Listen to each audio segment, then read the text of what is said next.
Good afternoon, everyone, and thank you for joining us on ARC's weekly Fireside Chat. Today, we'll be discussing Juneteenth, which is tomorrow, freedom, mass incarceration, and the 13th Amendment. And so as we move into discussing some of these things, I want to stop and think about tomorrow we're going to celebrate what we can arguably consider as the end of slavery in America, when it was discovered, Juneteenth. The Emancipation Proclamation was signed in 1863, and the 13th Amendment was signed December 1865. Right. But was not recognized until June 19th, 1865, as the end of American chattel slavery, when slaves were not aware, or people that were enslaved were not aware of the Emancipation Proclamation, were made aware of this. So we want to first applaud President Biden for signing the executive order and making Juneteenth a federal holiday. But I think there's still a lot that we need to unpack and consider where we're at in this space and time in society and in America when we talk about freedom in America. But first, I want to introduce you to an incredible, inspiring young man that comes out of the same neighborhoods that I grew up in South Central Los Angeles. Actor, writer, musician, an incredible human being, Malcolm Mays. We'll talk more about some of the stuff that he's in. I've been checking him out from day one. This young man is doing it. So when you see him accepting Oscars and Emmys, don't be surprised, because it's going to happen. It's going to happen. So Malcolm, just how are you doing today? And just tell us a little, introduce yourself, brother. Hey, first of all, I can't introduce myself after that. Sam, is you crazy? That was wild. That was like, I felt like she's your queen to be. How am I supposed to follow that? I am Malcolm Mays. I am appreciative to be here. This is one of the more exciting things that I've done in recent history. So I thank you, Sam. Thank you, Anti-Recidivism Coalition, for allowing me to be here. Shout out to the team, Scott, everybody, and I'm excited. I'm happy, despite the topic, despite the topic at the forefront of this discussion. I'm really excited that this exists, that this platform exists, that these conversations are happening. I'm excited that I'm a part of these conversations. Hopefully, I'm part of more than just the conversations, but actually, actionable items to help end a lot of these indiscretions that suffer our community. So, and other than that, bro, I'm beautiful, man. I'm in Playa Vista, man. I'm chilling. I'm living my best life. I got my kid. I got my family. My mama good. Grandma good. And I just want the homies to feel the same level of peace. So, I'm good, man. I'm home. That's right. Family first, always, man. Really happy to hear that. So let's dive into that. I'm gonna jump back into Snowfall in a minute, just so you know. And the reason why is because everything that went on in the 80s. Like, it's linked to all of the stuff that we're going to be talking about anyway. Even what's going on right now with now we want to treat the opioid epidemic in the Midwest as opposed to incarcerating people. But we'll get to that in a minute. First, how do we celebrate on Juneteenth freedom when so many of our communities or members of our communities are not free? How do we really delve into being able to celebrate that, but push to continue to change? What are your thoughts on that? Well, that's a mixed question.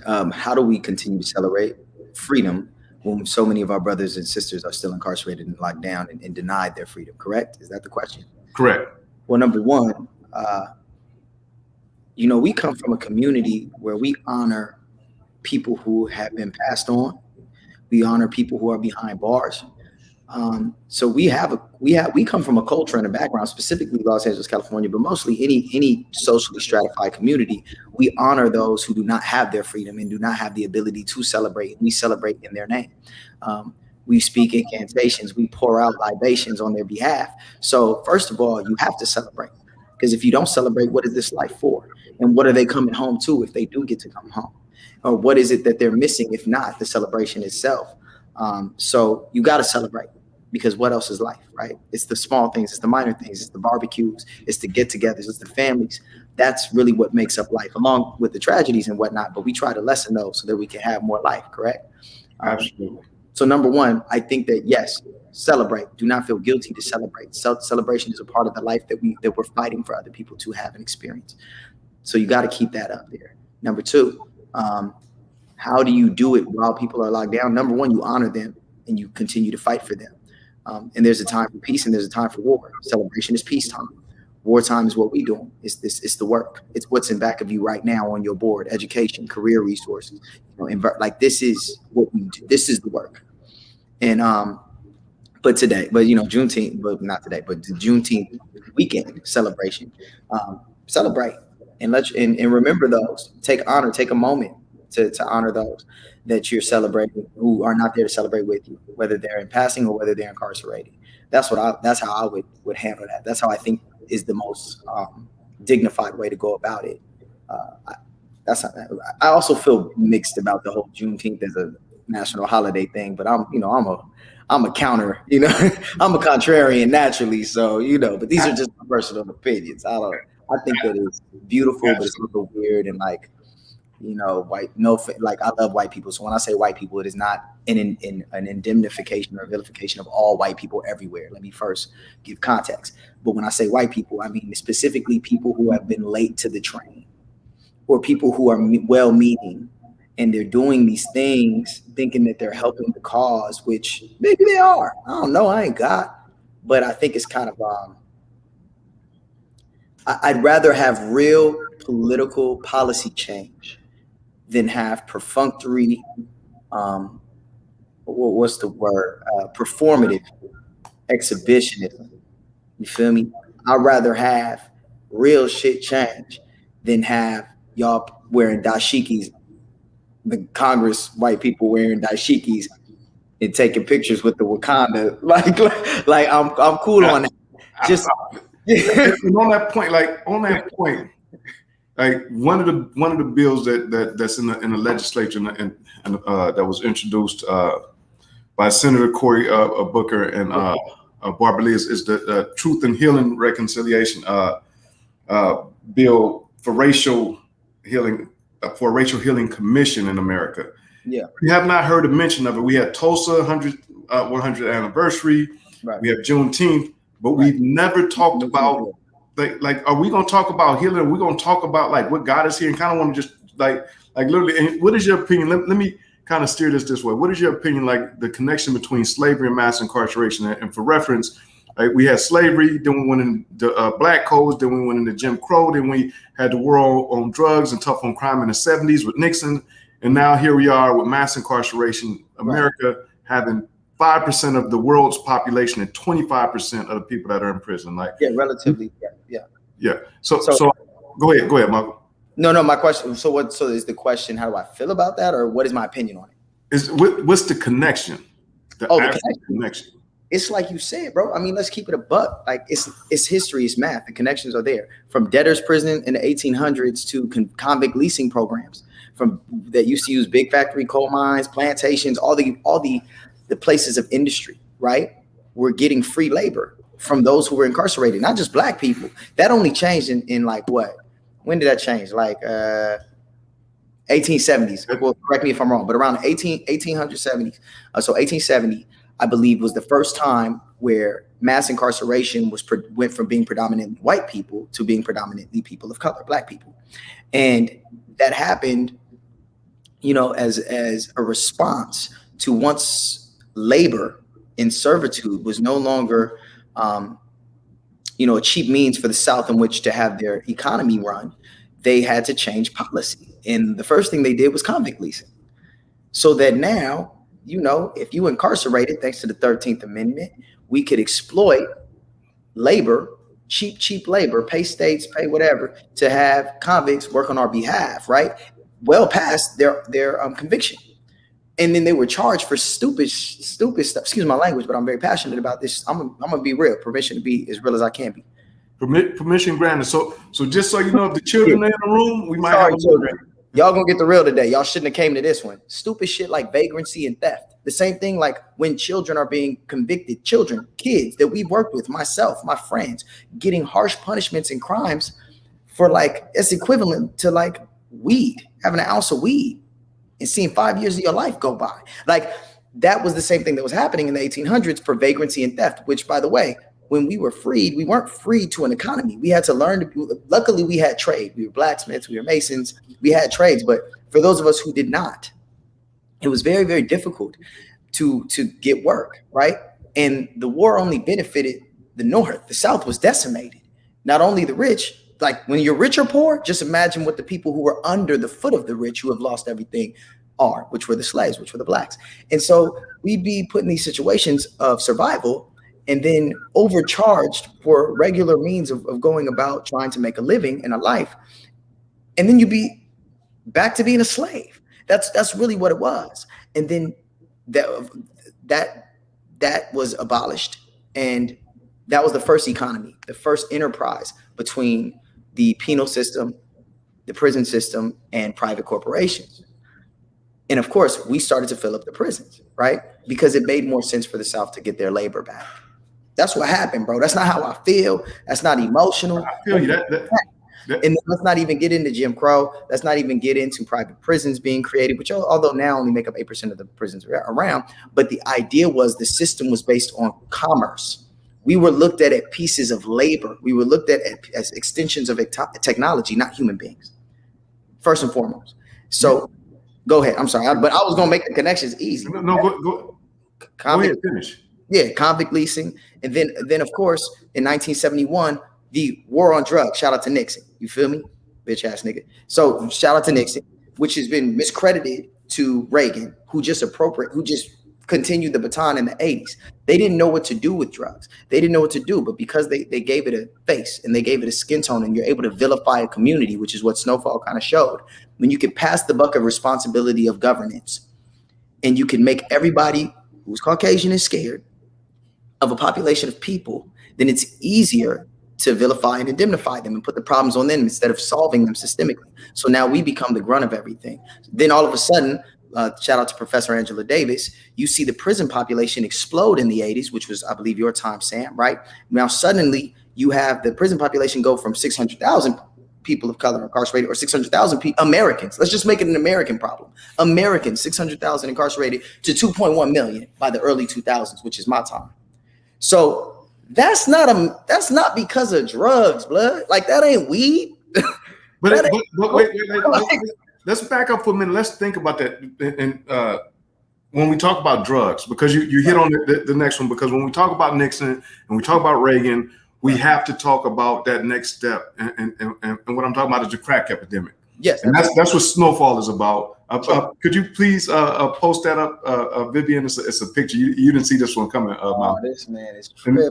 So there's young Malcolm. So if you've watched Snowfall, there's young Malcolm right there on the bicycle. And wow. this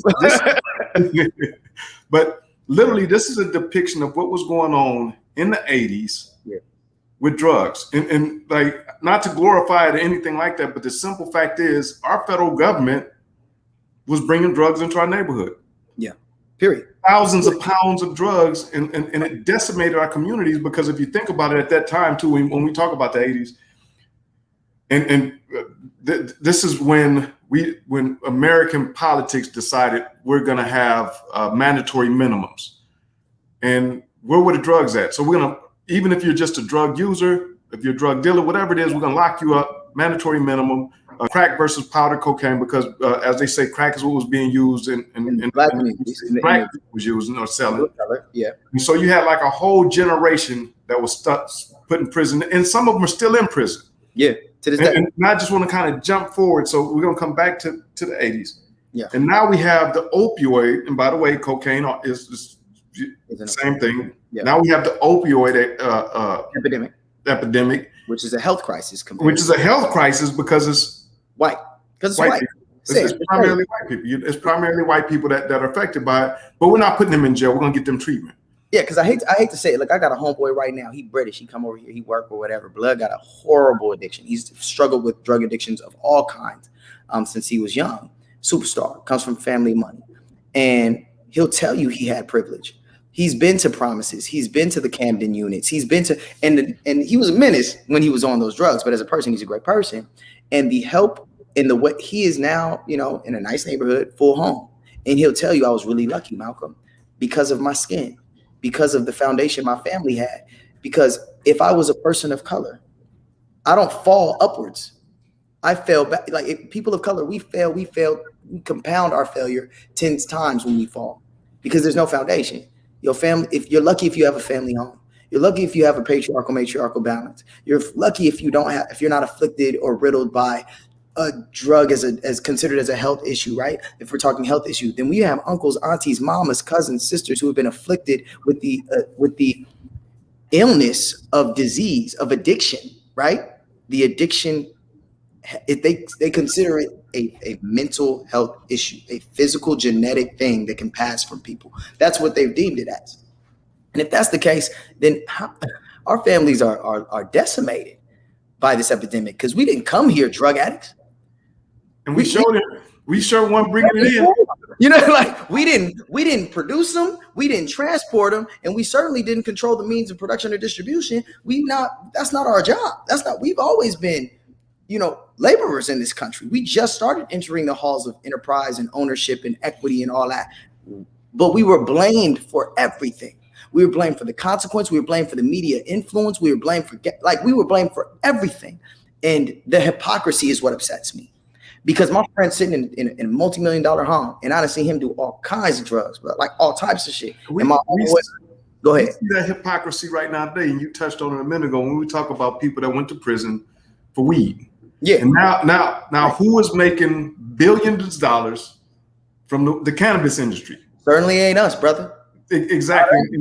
Right. And so I want to take this to the next step, because there's this whole discussion that's going on with politicians and schools and everything called critical race theory. Yeah. And we talked a little bit about this, but basically critical race theory is a way of understanding American racism has shaped our public policy, period. That's the fact. We have prisons, and the prisons are full of Black and brown people because of policy. We had redlining where Black folks could not go live in certain areas because of policy.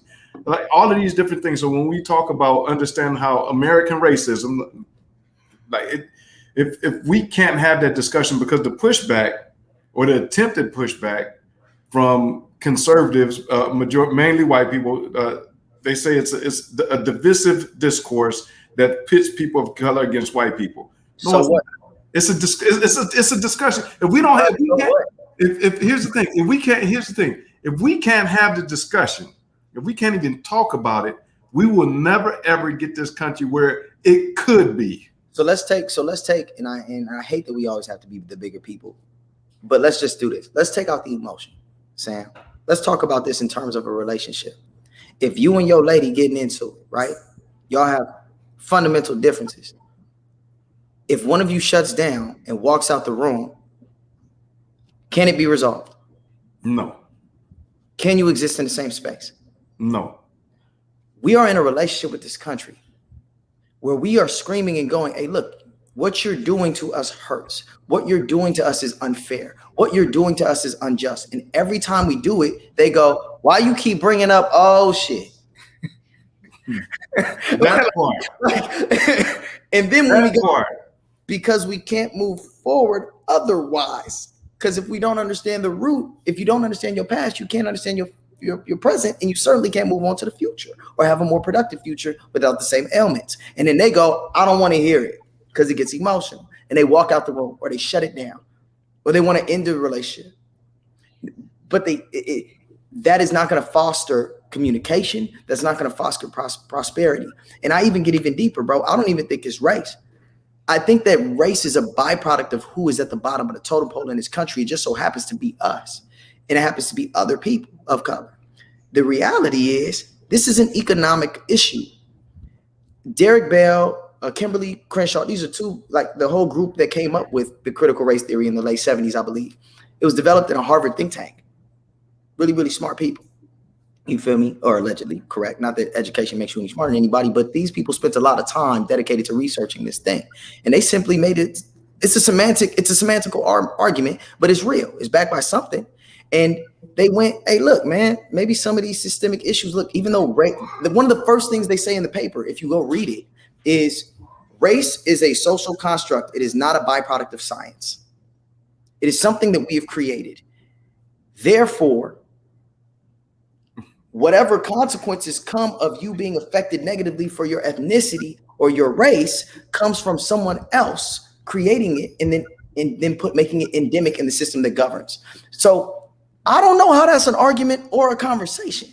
That's like saying water is wet, which is not as sticky, but because of the molecules, but that's another conversation. Or the sky is blue. You know what I'm saying? Like, it just is what it is, bro. There's no conversation to be had here. There's no discussion. But we have to. We don't necessarily have to have the conversation of critical race theory, but we have to have the conversation about racial healing, and that's going back so again, establishing the Commission on Truth, Racial Healing, and Transformation. It's literally sitting up right now in Congress. Yeah, no one's talking about it. Yeah. Thank you for the holiday. We appreciate it, but can we talk about getting some healing done in our communities? No, we not.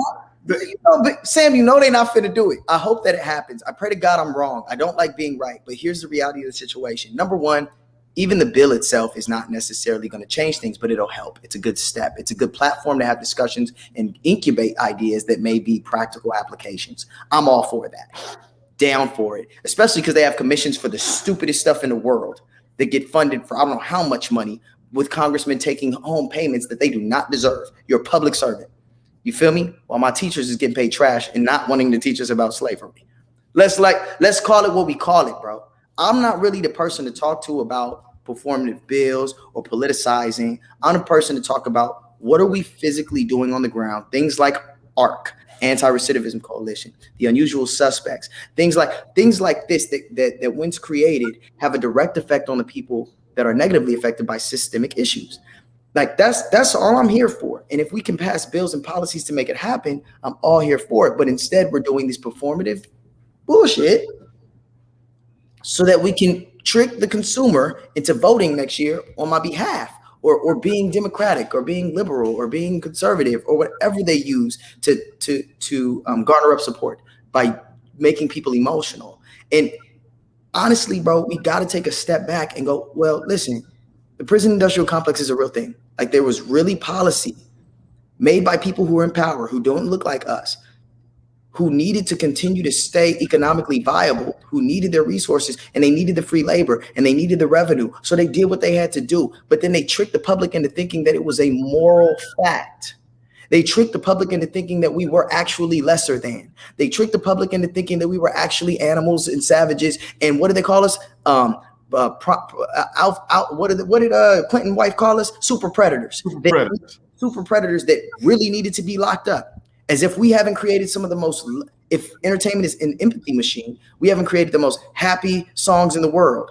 As if Sam Cooke didn't exist and didn't make Twisting the Night Away, and all you white people wasn't dancing, and all you like as if we were not always a loving, joyful, celebratory Juneteenth people before y'all came here, before we got here. As if we wasn't already good, sweet people. They convinced the public that we were a problem that needed to be dealt with because they needed an economy. They needed resource. That's simple. So I think part of it, and you touched on this policy. One, there are quite a few things that we need to do with our Constitution, a long list of things that we need to do with our Constitution, because the Constitution is what they consider a living document. And this is what governs how things are done in the United States, including at one time categorizing us as 3/5 human being. Right now, both in the California Constitution and in the 13th Amendment, we have the exception rules, so to speak. Yeah. Now in California, matter of fact, tomorrow in Sacramento, there's going to be a kickoff for ACA 3, which is a coalition of organizations that we're part of, to take out the exception of slavery in California's Constitution. Right. Then also we're involved with a national movement to amend the 13th Amendment and remove that. Now, the cheat code of slavery, just for everybody looking, it's the cheat code of slavery. You are allowed to have a slave if they were incarcerated or a convict or somebody who's duly convicted of a crime. Yeah, exactly. So here's my question to you. How will ending those exceptions affect our incarcerated communities? I think it's a great first step. Because it will show that our governing body has gotten along with the rest of the modern world and decided that slavery is inextricably wrong. Period. That it wasn't, that it's not right in any way, shape, or form. It's drawn a hard line. And in the communities that you and I are from, Sam, right? Correct? Drawing that hard line is an honorable thing to do because it shows where you stand, and people can stand behind you. And this government is having a PR issue right now, right? Like, we're having to revamp the office. We're glad that there are adults in office now, but y'all need the government needs the confidence of the people that are being governed. And this would be a great step in having us re-believe or have some kind of hope in a system that is woefully failed us over and over again. You just, like, literally, this is something else. We haven't discussed this, but this just happened, I think yesterday, either yesterday or the day before yesterday. So Measure J, which was passed by the voters of the county of Los Angeles, overwhelmingly, the people voted for this. And it's supposed to be a reallocation basically of unrestricted funds from the county budget to focus on Black and underserved communities. Yeah. Now, a Superior Court judge just ruled it as unconstitutional. So here's a question. Now, I'm not a legal scholar, you're not a legal scholar, but let's talk about this. Like, wait a minute, hold up. The people voted on this. We said this is what we want. And now a judge, and I bet you this judge, if you look at him, could have been years ago, been a slave ship captain. Shut up. It's saying it's unconstitutional. Wait a minute. We voted for it. The people of the county of Los Angeles said this is what we want. Explain. Sam, I'm gonna be devil's advocate now. I'm not gonna be your boy. I'm gonna play devil's advocate. The argument in support of the government would be, well, no, the people voted for that judge to be on the circuit. So he is also a representative of what the people want. That's the counter argument. The counter argument is y'all allowed for him to get into office to be able to make that decision. We got to check to see if he was appointed or elected first. If he was appointed, whoever was elected appointed him. Am I correct or not correct? Yeah, but that don't mean we agree with it. You say that. Y'all say that. Y'all say that. Y'all say that. Thank you, Vivian. It's a she. But I don't want to wrongly identify somebody. So y'all say that, but in real life, this is why local elections are important. Agreed. Because it's too late when we gotta go get the medicine. Like, we should have stopped the kid from eating the bacteria-filled bullshit in the first place. Like, if we really gonna talk about it, y'all, we have to be more educated on how the system works. We're too busy being reactionary. We have to work on preventative measures.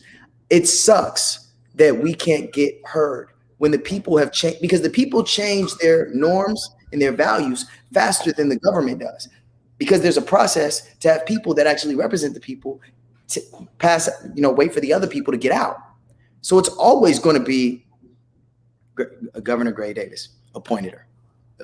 Wait. Technical foul. Now, Davis was also recalled. So can we recall his appointees? Jeez. I'm just saying. Get me started, bro. This is a political circus, but my thing is, either you gonna play the game or you not. How do I feel about it? It's trash. It sucks. We said we wanted something. Our elected officials or appointed officials by elected officials chose not to support the governments of the people. But there have been times where the people didn't want to abolish slavery, bro. Yeah. So there has to be some type of checks and balances. And quite frankly, I don't trust y'all. I mean, in this, we happen to be on the right of the moral side of history with this proposal with Jay. But I remember my grandmother was alive during civil rights. She sat on the back of the bus. You feel me? That's what it was. It was like illegal. like it was illegal for her to occupy certain spaces. That's what the people wanted. So I think that it's tough because there has to be a moral high ground. Somebody has to be the adult. And when there is something that is a moral issue, it gets really difficult in the political space. So who governs, right, is a real big deal for me. Who governs and when are they forced to listen to the people is also a big deal to me. But I'm as a person who's operated in criminality previous to my reformation, which my reform happened via my community and love and positivity. It didn't happen via being institutionalized. I feel like, you know, I don't have much confidence in the legality of things. Most of being an activist, being an advocate, most of the time requires you doing illegal shit to make sure that people have legal rights after you've done the illegal shit. You know what I'm saying? Like Martin Luther King got arrested how many times? How many times did them freedom riders get put in jail? They were criminals, technically. They were charged all the time, convicted all the time. So in terms of our current problems with Measure J. Right, currently. So the people voted for it. An appointee of a governor who was recalled reversed it. Right. And so where does that leave us? Because, like, you know, and this goes back to the Constitution again, even though this is a county charter that actually was changed. But it's still supposed to be for the people, by the people, and the people voted for this. I would suggest appointing people who are really about the people. Y'all got to start doing better about who y'all choose, man. And just for clarity's sake, when Greg Davis was elected, I was in prison. Yeah, I know. Funny enough, I think I might have been too. But yes, but you got to understand, like, this is what they mean by generational curses. It's not just voodoo. It's literally leftover bad choices.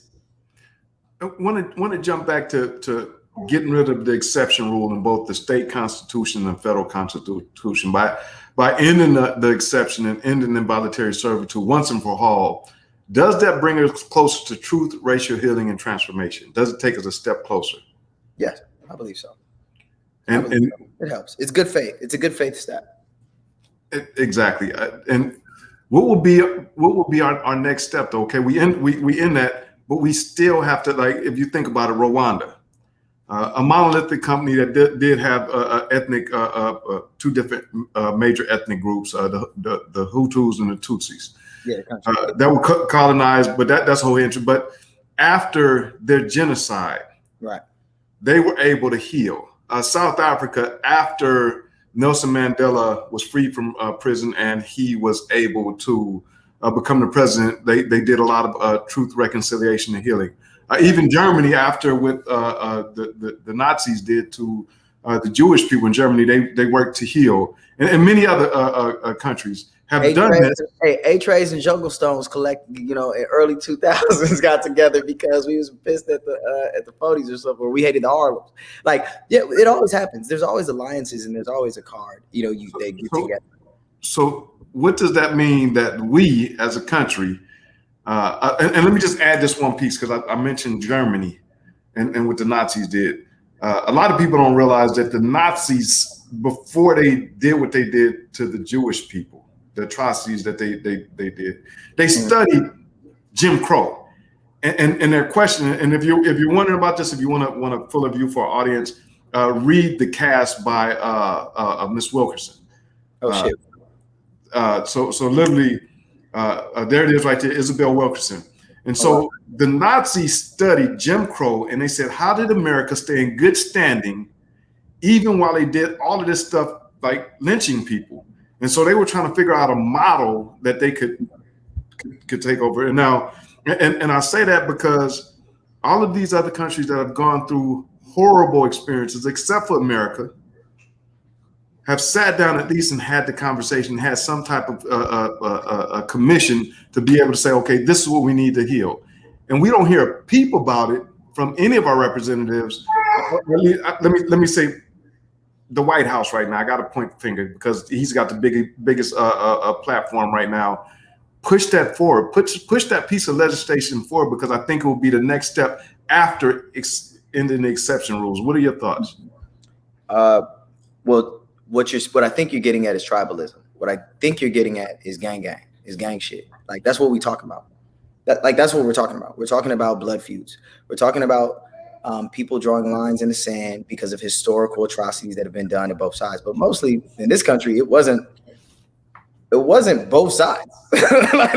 like in this country, if we're talking about people of color, if we're talking about if we just remove the race conversation and make it economics, it has always been the upper class against the lower class. And whatever parties tend to represent those both sides treat each other like enemies. You feel me? They treat each other like enemies. And you and I both come from communities, once again, where blood feuds have existed to this day. Correct? You know? And you and I are able to break bread with men and women who are from rival gangs. We've been able to sit down and have real conversations because at the end of the day, what you come to realize when you've survived war or gone through major conflicts or mortal conflict, you realize that you value human life. You realize that you respect somebody's character. You realize how you respect somebody, how they hold their ideals and how they treat other people. And suddenly the party lines start to disappear or your gang colors start to disappear. This country is really, really, really, we got to remember what it came from. This country was not formed in peace. It just wasn't. That's not the fabric of our nation. It's the ideal of which we are aspiring to. And once again, I bring it back to a relationship. We cannot have peace in a home, which is this country, between all parties and people living here, unless people are willing to come to put down arms. And arms are not just physical violence. I ain't talking about just guns. I mean, if you are not willing to to take your ideologies and let them be ideas. An ideology is something that someone cannot change. It's not malleability. It's the hard line. But an idea we can shape, we can form, we can be malleable and compromise. And I think that if everybody comes to the table, comes to the discussion with putting down arms and allowing the past to be something that informs us, but not dictates us, then that's the only time you have conversations. But in order for you to do that, you have to be in a mature relationship. And people who are leading us right now are not mature. The other part is I think there's a lot of what I would consider shame.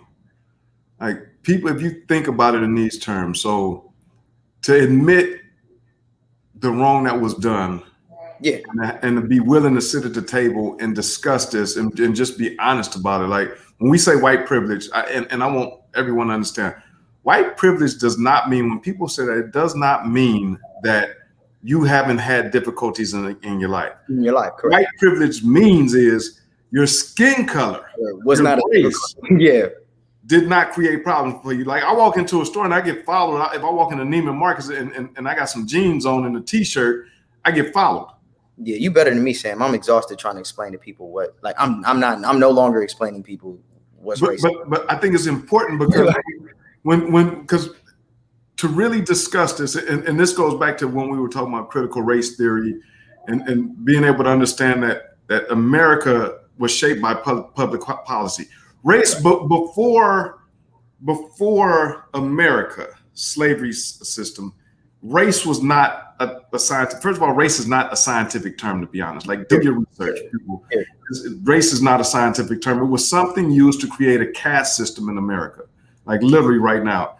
And so when we think in terms of this conversation, the first thing, and that was anchored in the critical race theory, is the 1619 Project. And we talked a little bit about that. And so, and for those of you who don't know about the 1619 Project, the project is a way to reframe American history by considering what it would mean to regard 1619 to be our nation's date of birth. And why 1619? That was when the very first slave ship arrived here in America with 20 slaves on it. Yep. In doing so, it requires us to place the consequences of slavery and the contributions of Black Americans at the very center of our history and the story about who we are as a country. Because Vivian is killing it with these sources. Yeah, go ahead, go off, sis. Go ahead then. A shout out to Vivian. And on the background, she's making sure that you have all of this information, people. But the 1619 Project, like, there are two different pieces. One, what America did to human beings for over 250 years in active slavery, and then everything that followed. Right. But also, how did America benefit from it? This country is the way it is, or the powerhouse that it is, because of the blood, sweat, and tears and destruction of Africans. Well, let's just go further. Africans, Chinese, Native American, like, y'all got a whole like, America has a litany of people that they have, benefit off the backs of, predominantly white people. And we were just at the forefront. We were just a major import. You know what I mean? We were treated like tobacco. You know what I'm saying? And I don't really like to, because when you get into an argument, I always like to use relationships because it makes it very simple. When you get into an argument with your chick, if y'all just keep talking about all the wrong that was done, I do get it. It gets hard to get to the point of solution. But the only reason someone brings up the pain or the past that you've done to them is because they feel like you're not being empathetic and understanding. That is what I think you're asking for, Sam, is the first step for us to have the conversation is to acknowledge the wrong that was done, not so that I can just shame you. That's an insecurity. Like if you just like, I don't want to feel bad by admitting that I did wrong. You're not a mature adult. What we need to do is go, hey, look, okay, listen, we fucked up. Reparations is we fucked up. That's what reparations is. We fucked up. Our bad. Okay, y'all get a tax credit on all businesses started for like 5 years. Y'all get, y'all get a free education for like, for you, like things that would help close the gap of disparity in economic levels of both education, living situation, not just here's some money, here's some programs. You feel me? My son over there agreeing with me.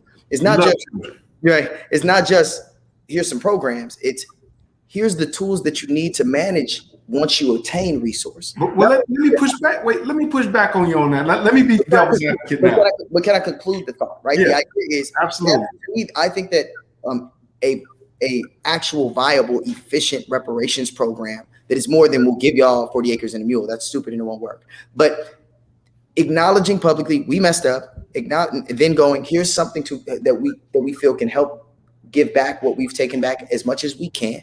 And then now let's move forward together in conjunction on how to move forward better. And we need actionable items, man. I'm really done with the we shall overcome, cry, cry, cry, march, march, march. People get incarcerated, people die, people get killed. Like I'm over that. Like it's not helping, you know what I'm saying? Although we have moved progressive forward pretty well, Let me play devil's advocate though. You asking for reparations, so I'm gonna be devil's advocate, all right? So you want reparations? I didn't do anything to you. That was over 400 years ago. Why are you sweating me? Easily. I wasn't even alive when that happened. Easily. That's an easy answer. It doesn't matter. You benefited. You have benefited. We can literally track how you've benefited in life from your forefathers benefiting off of the sweat, labor, and contributions of people of color who were systematically, socially stratified since we got here. It's not about you. You already won. Like my son will have a down payment for his home, his first home. My son will have $250,000 for his education before he's able to speak, bro. Do you know where that puts that? He's gonna benefit, but he's gonna grow up like it's regular. Devil's advocate again. I'm dirt poor. My grandfather was dirt poor. My great grandfather was dirt poor. They were sharecroppers.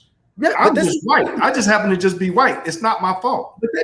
But this conversation isn't about you because what I'm talking about is not money. What I'm saying is there should be a tax, and they do this all the time to companies, and they do it to poor sharecroppers. They do it to poor white sharecroppers. Not poor white sharecroppers, but poor farmers, poor people who are still involved in the agriculturals, right? You get tax incentives, right? You get programs, you get help, you get assistance. So we're not talking about you. What I'm saying is, if you are a person who has not benefited and had a lineage of slavery, you should have, in my opinion, an education that's paid for and free. And if not paid for and free, at least your debt should have some kind of relief.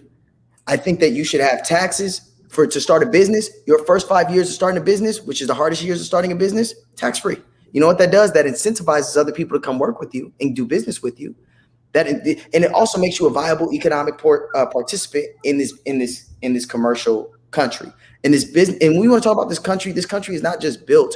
We weren't governed first. The Dutch got here trading shit, beaver furs and shit. And then, we got extremist religious people who came here trying to make a life for themselves because they was kicked out of wherever they was. So this country is built on commerce. It's built on trade. It's built on exchange. So for me, that's the only way you're going to win the conversation. That's the only way you're going to win. But how do we get so first the reparations piece is also House Resolution 40, I believe it is. and it's linked to the Racial Healing and the Truth, Racial Healing and Transformation Commission. So those two pieces are definitely on the federal level. But how do you get, because we got to remember, we have an entire segment, half of the Senate, and a large majority, or almost half of a large majority of the House of Representatives that are white, that are conservative. Right. How do we get them to the table and get them to, because that's the crowd that's saying that's the crowd that's saying, first of all, like that happened over 400 years ago. We don't have anything to do with that. They don't even want to talk about it. How do you get them? What do they all respond to? What do they all respond to? Yeah, but they still not coming to the table. Money. Because this hasn't been, what I'm talking about hasn't been proposed. I'm just being honest. Like, what I'm talking about is not appealing to their emotions. You're not going to win. Why y'all keep talking to people who don't care? They're extremists. They don't care about what y'all feeling. So you have to appeal to something else. You're not going to win the moral argument with them. You're talking to a wall. You have to find something that they want, which is money, bread, enterprise. Their campaigns need funding. Their pockets need lining. They need bread. Their kids go to school. Like, they eat shit and bleed like me and you. They got to pay. So what you end up doing is you create programs, in my opinion, that benefit them financially as well. So that it's not just, oh, black people get free money. You're not going to win that one. But if you make it so that black people get an exception and an exemption that also benefits anybody else that wants to collaborate with them, suddenly this becomes an economic thing. Suddenly this becomes businesses will benefit from dealing with people of color.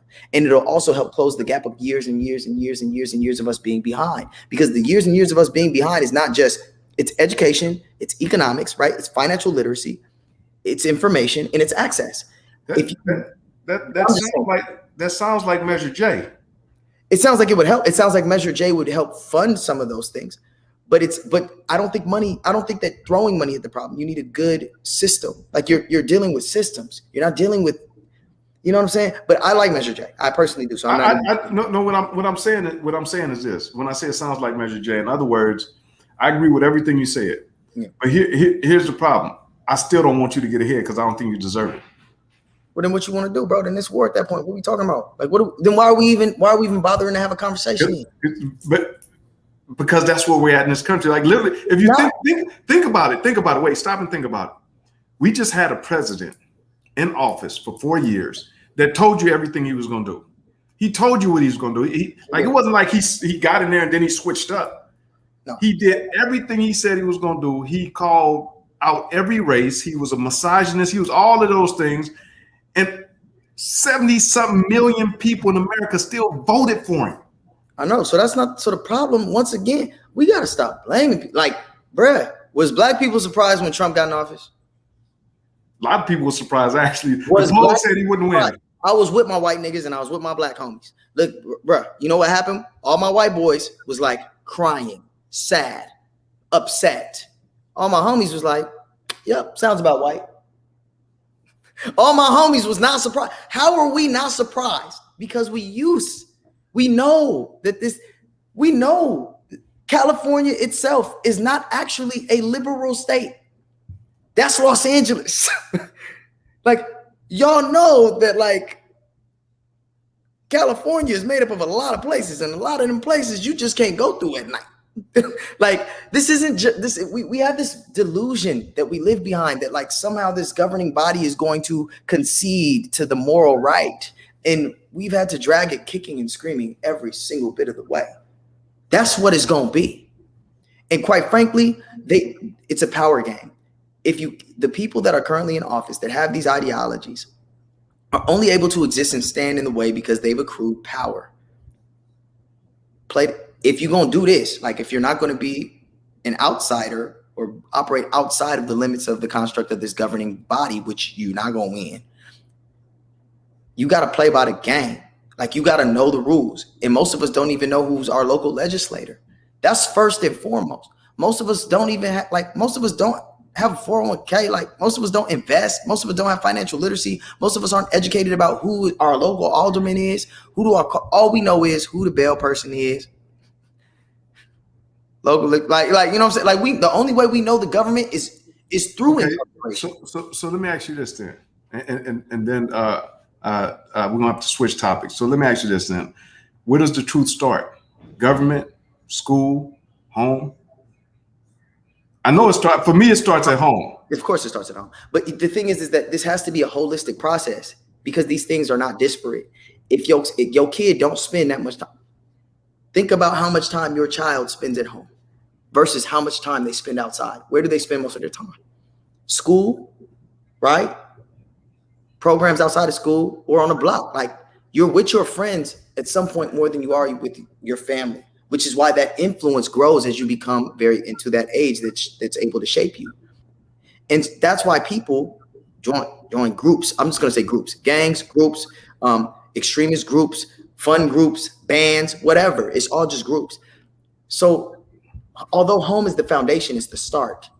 If that same foundation is not being reinforced in other spaces, then you're forced to just hope that the person that you built is able to contend with Instagram, TikTok, the government, the Kardashians, and whatever else, man.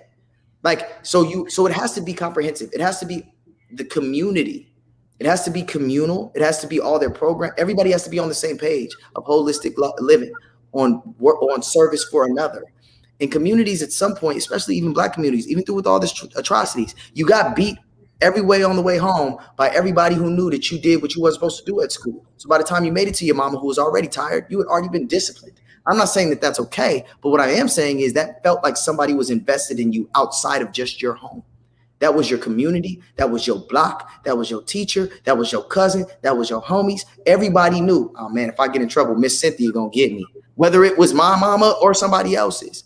And it's because there was a sense of community. And if you destroy the community and you destroy the foundational ideologies of the community, then of course everybody's just operating individualistically. That's why you got people going back and forth and doing crazy stuff because they're not even connected. We're not connected, bro. It's period. We don't care. There's no vested interest. When a white person gets killed unjustly, do white people go protest? Tell the truth. No, they don't. They don't care. It depends on who that white person is.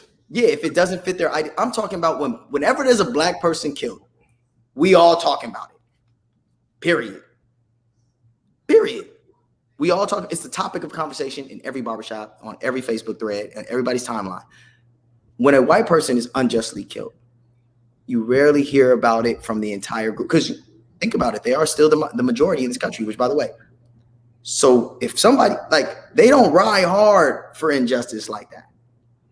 Because they don't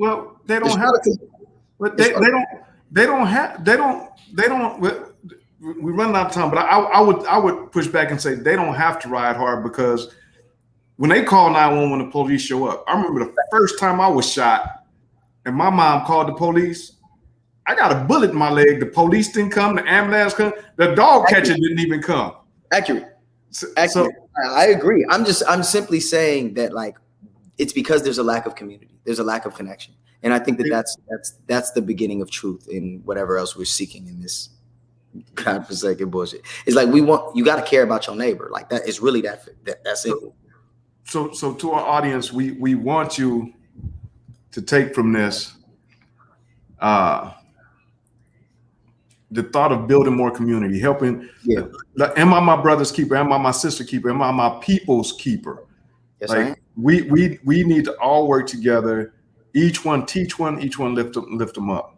I want to thank you again for joining us, Malcolm. But I also want you to share with us, because Azika put in a chat. Shout out to Power and the upcoming Raising Canaan. Raising Canaan. So share with us a little bit. Like, we put the image of you in Snowfall, but like me and you talked, I've seen you in other pieces, and I also know you do screenwriting. It's a lot of stuff that you do. Yeah. Share with us, what do you have coming up besides this? Like, I know you got some projects. Is there anything you can share with us? Yeah, I'm writing these. Speaking of, mass incarceration being a byproduct of slavery, I'm writing this movie about Robert Smalls, who was the first the first naval commander in the American military. He was, at 22 years old, he stole a Confederate ship and saved 13 other families, including his wife and his son and his daughter, and brought it over to the Union. and there was like 100 arms on it. And he did that at 22 years old. And then he ended up becoming like the first Black House representative in the U.S. government, and like bought the home that he's the guy. That's the guy, Robert Small. So I'm doing that movie with the legendary Charles Burnett, director of Killer Sheep. So I'm writing that. I'm in Raising Kanan, of course. I'm one of the main 5 people in the family. Raising Kanan. I'm his uncle. That one's gonna be crazy. It's nuts. If you're a Power fan, you're gonna love this. It's the best. I'm a Power fan. It's the best one. It's the best one, hands down. And it deals with a lot of the things we're talking about, because things can get really ambiguous and really nebulous when we get to talking about governing bodies, policy, racism. But like, this show is about family in the midst of course, the crack epidemic. And the idea is you lose when you seek things that are outside of pure, edifying, spiritually, connective things, you end up in the world, and this world is cruel. This world is commercial. This world is based on other things. And that's why a sense of community is necessary. A sense of family is necessary. And that's why we connect with The Godfather, the movie The Godfather. It's because of family. We don't connect with it because they don't crime. We connect with it because of the family in the midst of all this madness. So that's our show. As much is like that is very close to that. It's about family, which are, despite the showings of like the flash and the guns and the drugs and the women and all that, like, nah, man, it's about family. So I'm loving being a part of that. And there's some other things that's coming up. There's going to be a big announcement I can't really say right now. So just stay on the lookout. Go to my Instagram, keep it on the check. But what we're doing here is the biggest thing that I'm doing in my career right now. And we will post Malcolm's Instagram at the end of the show. So follow Malcolm on his Instagram page. Just check him out. Check out Power. If you haven't watched Power, go ahead, watch Power, watch Book 2 Ghosts, and then up and coming, Raising Cain. You want to see Malcolm in this, watch Snowfall. There are a lot of different things that Malcolm's involved in. This is one of our young brothers that grew up in South Central Los Angeles, was caught up in the system and made his way out of it as both a screenwriter, an actor, a musician, an incredible father, a great son, like all of these things that we don't see in our community enough of. Thank you for joining us, Malcolm. Thank you for the work that you do, man. Thank you for being an example. One last thing I want to just share with everybody. Malcolm goes into juvenile hall with me, and he inspires the youngsters, and he keeps it 100 with them in terms of, you don't have to just be an actor or a rapper. Like, you can write. Your power and your money can be in writing. Use your creative thinking ability and the gifts that just God naturally gave you. So I want to thank you for those things, Malcolm. Thank you for joining us. Any last thought you want to give our audience before we close out? Yeah, I mean, to piggyback off that, I'll say ownership and equity is what I tell them about, right? Controlling your narrative, controlling your story, community. I think that there is a big resurgence in creativity and Black ownership and Black equity. I would like to see a resurgence of unity amongst all communities of color. We are the minorities in this country, but together we are not. We are the majority. And that's why I would encourage us to acquire a resource, keep your ethics in order, stay solid, stay 10 toes, and use love as your guiding light. And that's all I would gotta say. You feel me?